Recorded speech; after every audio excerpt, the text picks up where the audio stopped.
Paz do Senhor, meus irmãos. E vós, quem sois? Vamos falar hoje sobre a identidade do cristão. Quem é você perante o inferno? Quem é você diante dos demônios? Será que eles te conhecem?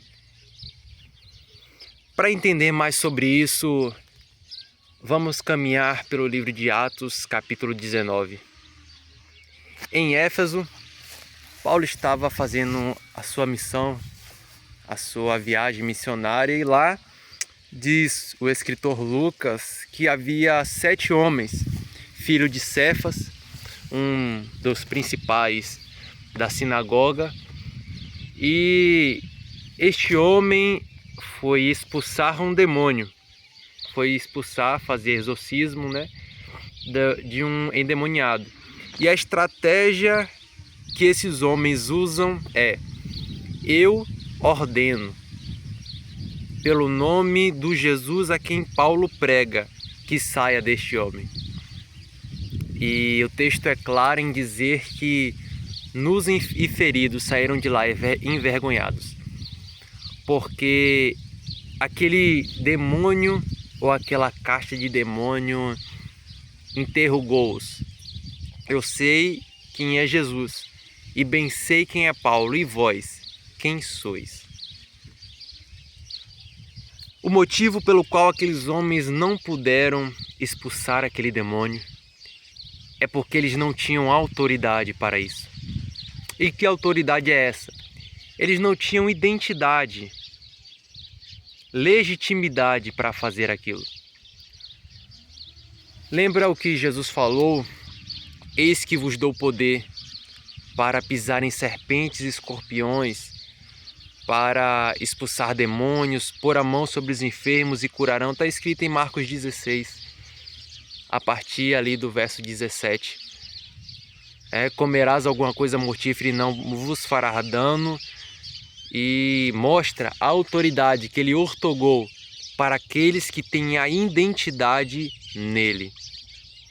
Para você ter autoridade para expulsar demônios, para curar enfermos, para ser usado por Deus e viver coisas sobrenaturais, você precisa ter identidade.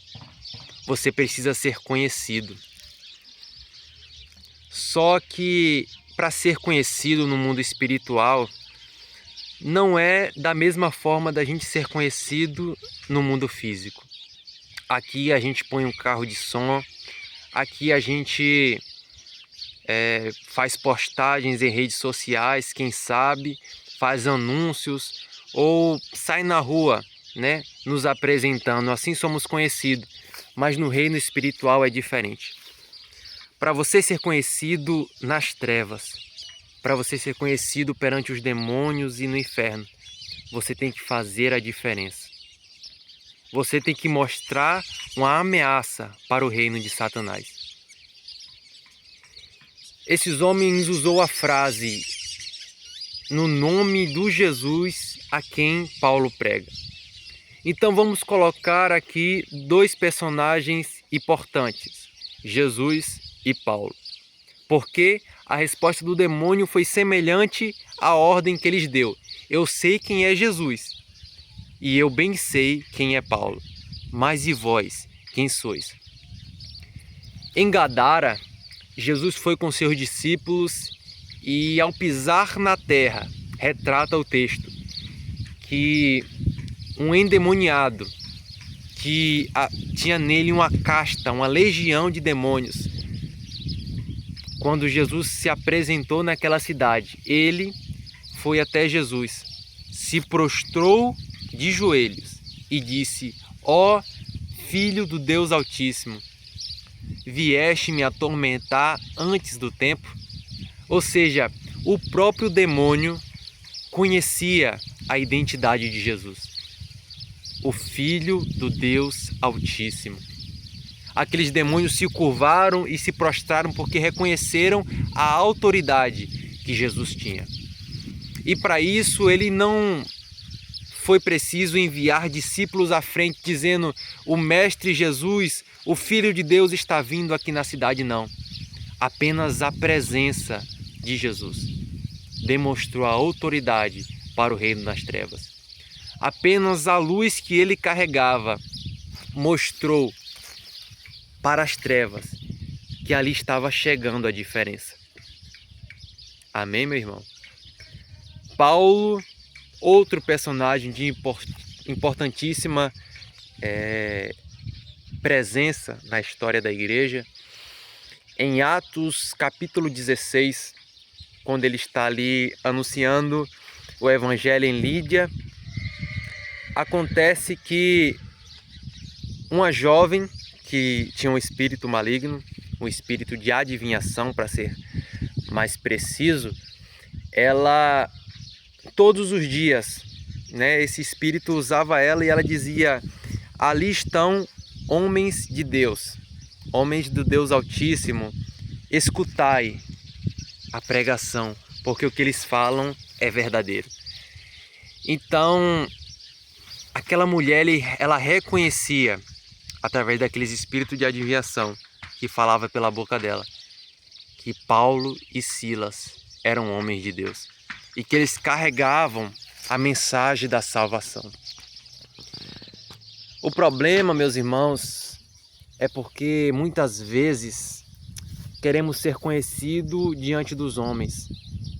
O problema é porque muitas vezes queremos que o nosso nome percorra de cidade em cidade e que seja conhecido entre as pessoas.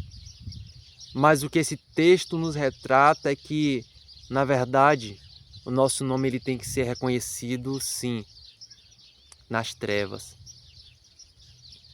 Para que quando nos apresentemos em determinado lugar, ou quando a gente acordar, o inimigo da nossa alma saiba que ali está um homem e uma mulher que faz a diferença.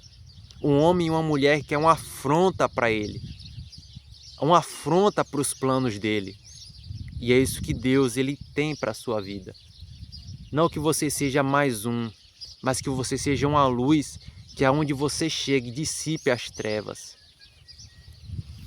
Se eu te perguntar nessa tarde, e vós, quem sois? Qual seria a sua resposta? Aqui eu deixo o meu abraço e também a minha saudação. Que Deus abençoe a sua vida. Se inscreva no canal, dá um like, compartilhe, para que essa mensagem chegue para mais pessoas, para a honra e glória do nome do Senhor.